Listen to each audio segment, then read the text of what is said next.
Hallo ihr liebe Leute, hier ist wieder der Yankee mit Let's Play Gothic 1 auf Pelzig.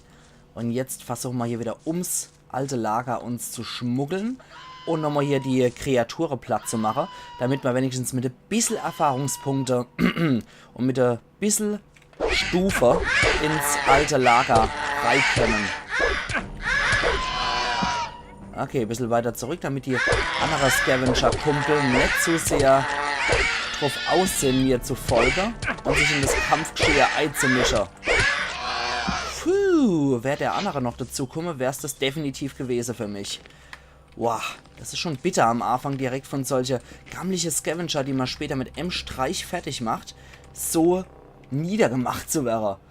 Okay, so allmählich geht mal das Heilzeug aus und ich will einfach noch nicht rohes Fleisch fressen müssen, das ist einfach nur bestialisch. So, das haben wir noch. Ich sollte definitiv auch besser wäre im Kampf. Komm her, du. Wenn man als das Kampfbewegungsmuster richtig raushat, dann wird es auch wesentlich leichter. Und da können wir auch hochklettern. Aber bevor wir bei sowas rumklettern, sollte man speichern. Weil auch bei sowas kann man mal locker abstürzen. Und das ist dann nicht so schön. Gerade wenn man bei so einem blöden Sprung irgendwie sich so weit noch hinten dann zurückschleudert. Oder wenn man einfach zu doof ist, um da hoch zu klettern. So, kommst du da hoch?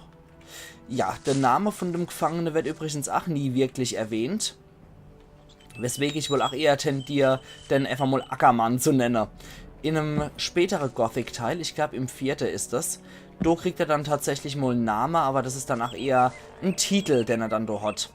Und ich fand ihn eigentlich immer besser als namenloser Held. Ja, da hat er mir eigentlich recht gut gefallen. Nein! Ja, wenigstens habe ich keinen Schaden abgekriegt dabei. Ja, also die Kletterpassagen sind auch definitiv noch ausbaufähig, wenn ich mir das so guck wieder. Ja, genau wie so einem Schampel. Hallo? Wie so einem Schampel. Noch einmal. Toll. Jetzt hängt er gerade. Wie so einem Schampel speichert mal. Oh je. Oh Jesus.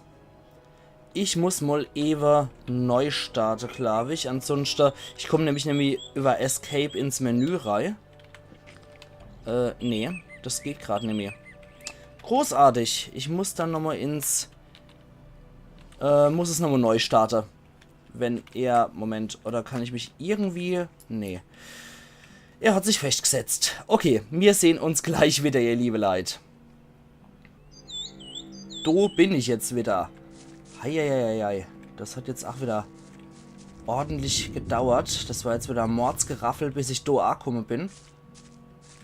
Aber wir lassen uns hier definitiv nicht vom PC die Stimmung versauern. Definitiv nicht.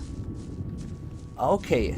Diese Kletterpassage hat sich dadurch gelohnt, dass ich hier beim Gilbert gelandet bin. Was machst du denn hier? Für 100 Erfahrungspunkte. Nicht oft Besuch hier oben. War eine gute Leistung von dir, mein Versteck zu finden. Mhm. Und was machst denn du hier, Kerle? Was machst du hier? Ich hatte die Schnauze voll vom alten Lager, hatte Ärger mit Gomez Leuten. Ist aber schon eine Weile her.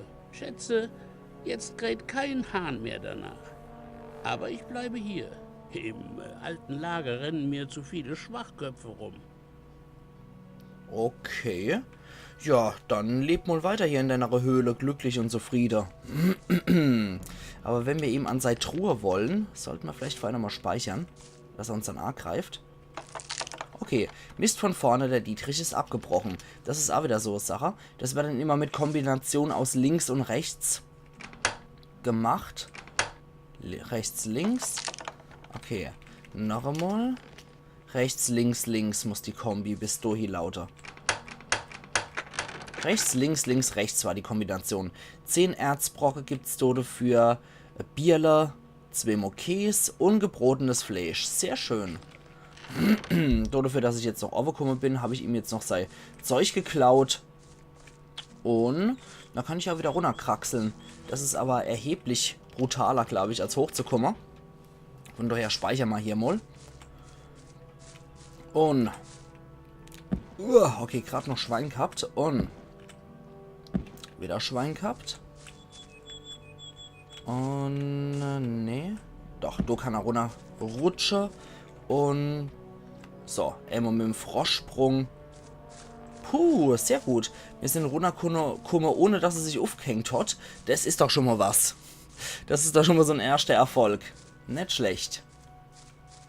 Okay, jetzt muss ich aber gerade nochmal den Bildschirm richtig hier rücken. So. Okay, jetzt habe ich wieder alles im Blick. Perfekt. So muss das sein. Und hier haben wir nichts hier, was wächst oder so. Im Grabe vom alten Lager befindet sich auch nichts, was man möglicherweise holen könnte. Und da haben wir noch Viecher. Komm her, du. Mole Rat. Okay. Wer ist der nächste von euch Schweinepriester? Obwohl, 2 sind zu heftig gerade bei meiner derzeitigen Gesundheit. Machen's gut. Och ja. Gut, jetzt schreien sie mal hinterher noch. Aber das macht nichts. Die gehen wieder zurück zu ihrem Versteck. Und ich kann mir jetzt erstmal ein bisschen Käse mit Fleisch reinpetzen. Boah, das ist richtig gut. Sehr schön. Mit neuem gestärkten Mut geht's weiter. Und schön, dass er den Einhänder immer noch so wackelig mit 2 Händen hält. Das müssen wir unbedingt austreiben, diese Unart, Waffe zu halten.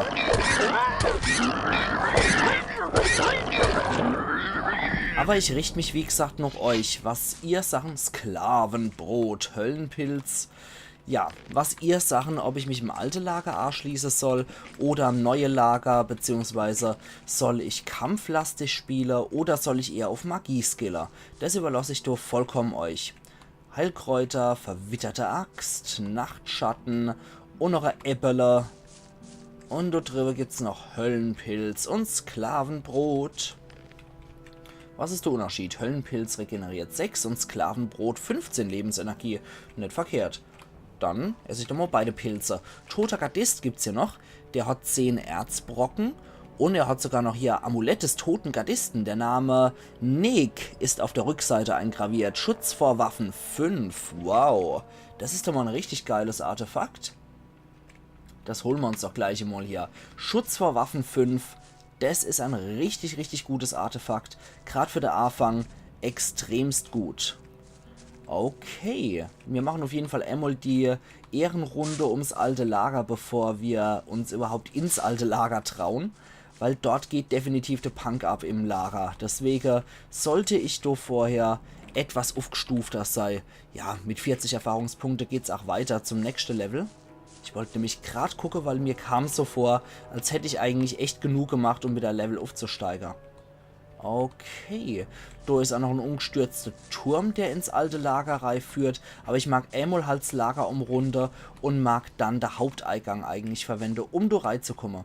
Hier schwappt ein Varan rum, der ist derzeit zu stark für uns.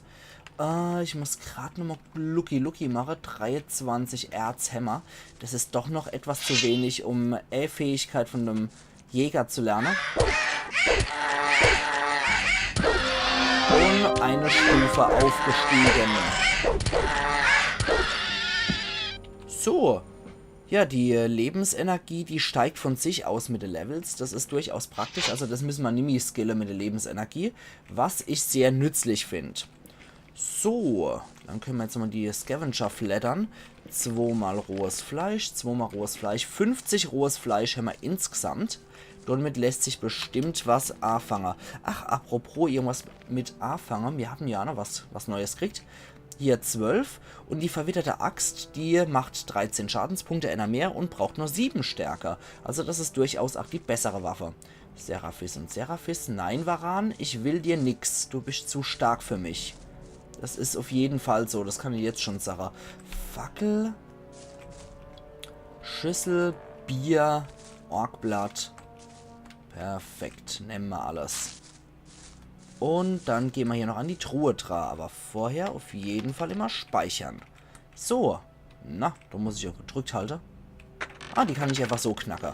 Okay, Fackel, 2 Bierle und einen Dietrich gibt's noch. Das ist doch mal eine geile Ausbeute, oder? So, hier gibt es dann, glaube ich, nichts mehr weiter zu erledigen. Ich denke, da haben wir soweit alles gepackt, was machbar ist ab dem Level. Aber wir kommen immerhin mit 20 Lernpunkte hier ins alte Lager reingestiefelt. Das ist schon mal nicht verkehrt. Oh, hoppla, jetzt bin ich aber noch gegen mein Mikro gestoßen vor lauter Gut. Ja, hier sehen wir ja, ist eigentlich nur Wald. Und die haben uns ja alle gesagt am Anfang, sollte man eher nicht so in den Wald reingehen. Ich werde den Rat auf jeden Fall beherzigen, weil als ich das erste Mal gespielt habe, habe ich das gemacht und zack, stand ich vor irgendeinem blöden Wolf und der hat mich dann ziemlich schnell, ziemlich arg zerpflückt. Also, ja.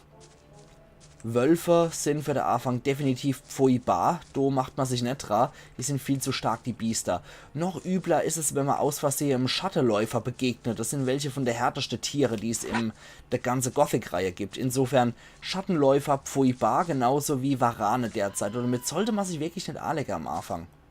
Ja, komm her. Komm her, du Riesentruthahn.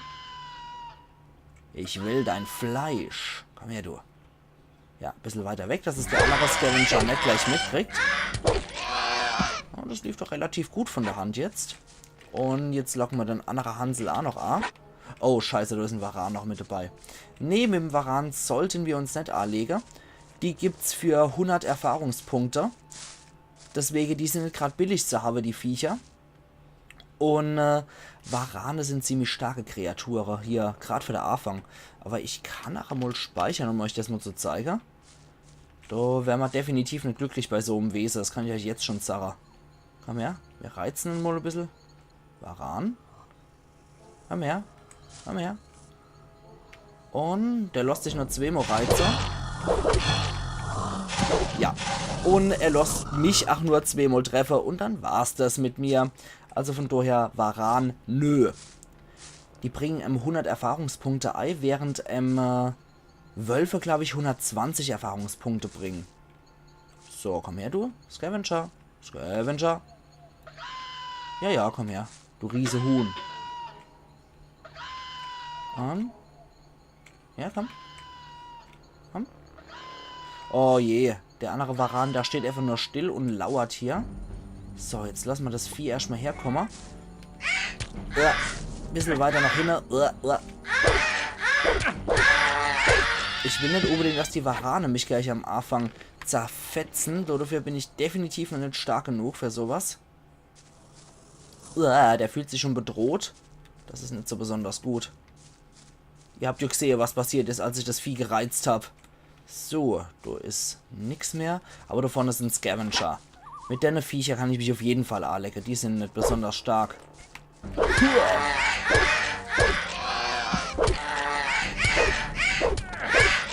So. Also die Scavenger-Jagd geht definitiv besser von der Hand, wenn man entsprechend auch schon mal höher im Level ist. Ich meine, unsere Stärke ist immer noch so gurkig, aber unser Lebensenergie ist höher, das heißt, wir können auch wesentlich mehr einstecken als am Anfang. Von daher, das passt dann. Oh, apropos, das passt dann. Wir könnten es ja auch mal probieren mit seiner Blutfliege. Komm her, du. Dich mache ich fertig. Oh, scheiße, wir ziehen viel zu wenig ab. Nee.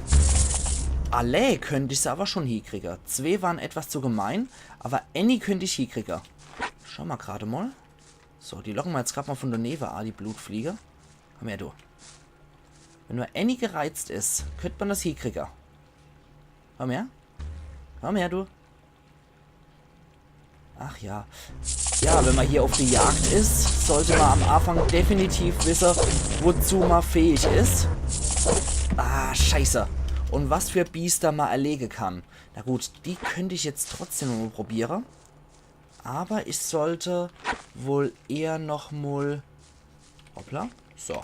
Ich sollte mir eher vorher noch mal Stückel gebrotenes Fleisch schneipetze. Da zählt wahrscheinlich auch jeder Lebensenergiefunke, den ich besitze. Komm her, du. Komm her, du. Mistvieh. Aber cool ist es dann definitiv im Verlauf des Spiels, wenn man dann auch deine Biester die Flügel und die Stachel entfernen kann als Jagdtrophäe.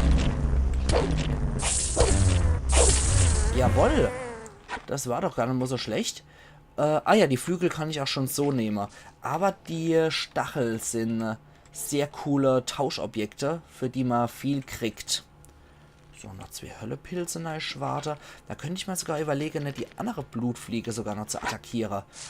Dann probieren wir jetzt mal von daher zu locken. Ja, genau du. Genau dich meine ich. Haben wir du.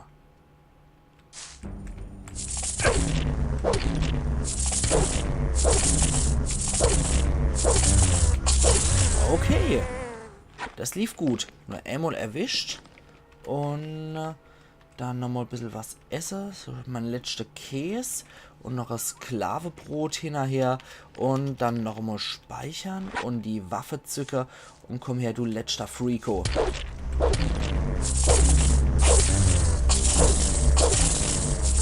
Ah, ich bin wieder da, ihr liebe Leid. Ich habe mich wieder mit der Steuerung A-Freunde können. Erstmal bin ich ohne Schadenspunkte rausgekommen. Nicht mit der Waffe durchschwinge, sondern zwischendurch mal abbreche beim Schwingen. Damit man so auch nochmal genug Zeit hat, um nochmal einen anderen Angriff zu starten. Das geht wesentlich schneller so. Okay, das sind noch ein paar Leute am Lagerfeuer. Das ist ein Kochlöffel, das klauen wir nochmal, genauso wie der Becher. Gehört jetzt mir. Und was seid ihr für welche? Fleischwanzen-Ragout. Ja, das nehme ich mal mit. Butler. Und wie ist die andere Hansel? Das ist auch einfach nur ein Butler. Okay. Ups. Ups. Das war nicht so klug. Ja, manche Leute sehen es nicht so besonders gern, wenn man an ihr Zeug dran geht. Und du kannst was erleben. Ja, das ist nicht so gut gewesen. Deswegen speichere ich nochmal hier an der, lade ich nochmal an der Stelle hier. Und holen wir das Zeug wieder zurück. Und holen wir hier Fleischwanzen-Ragout 2-mal. Das macht, einmal kurz gucken, Fleischwanzen-Ragout regeneriert. Müsste ganz unten sein, oder? Ein Apfel haben wir noch, der 8 regeneriert. Oder ganz over. Ja, es regeneriert 9 Leben. Ist man nicht so das besonders schmackhafteste. Aber, ja, immerhin. Es ist was zum Marefüller. Was machst du hier draußen? Was machst du hier draußen? Ich will meine Ruhe haben, also zisch ab. Okay. Und du? Warum bist du hier und nicht im Lager? Ich warte darauf, dass ein Kumpel von mir aus der Mine kommt. Er schuldet mir noch Erz. Ohne das Erz kann ich mich nicht im Lager sehen lassen. Sonst kann ich den Gardisten kein Schutzgeld zahlen und dann kann die Sache für einen ziemlich unangenehm werden. Reizend. Reizende Lebensverhältnisse hier.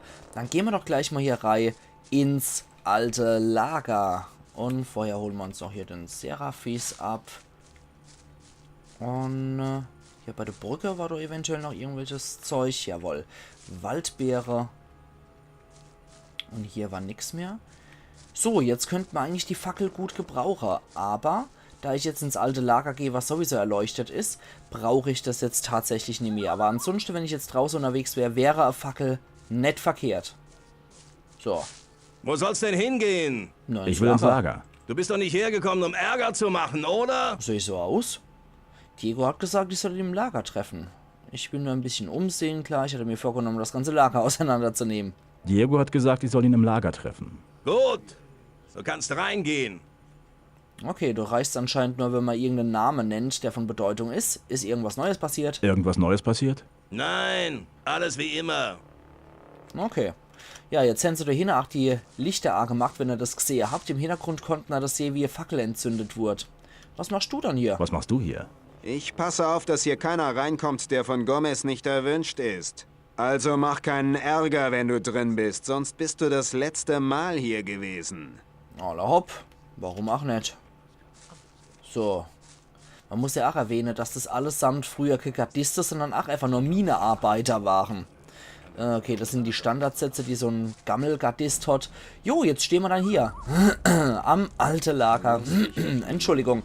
Direkt vor der Burg, wo früher die Truppe vom König stationiert waren, um von dort aus der Erzabbau zu kontrollieren.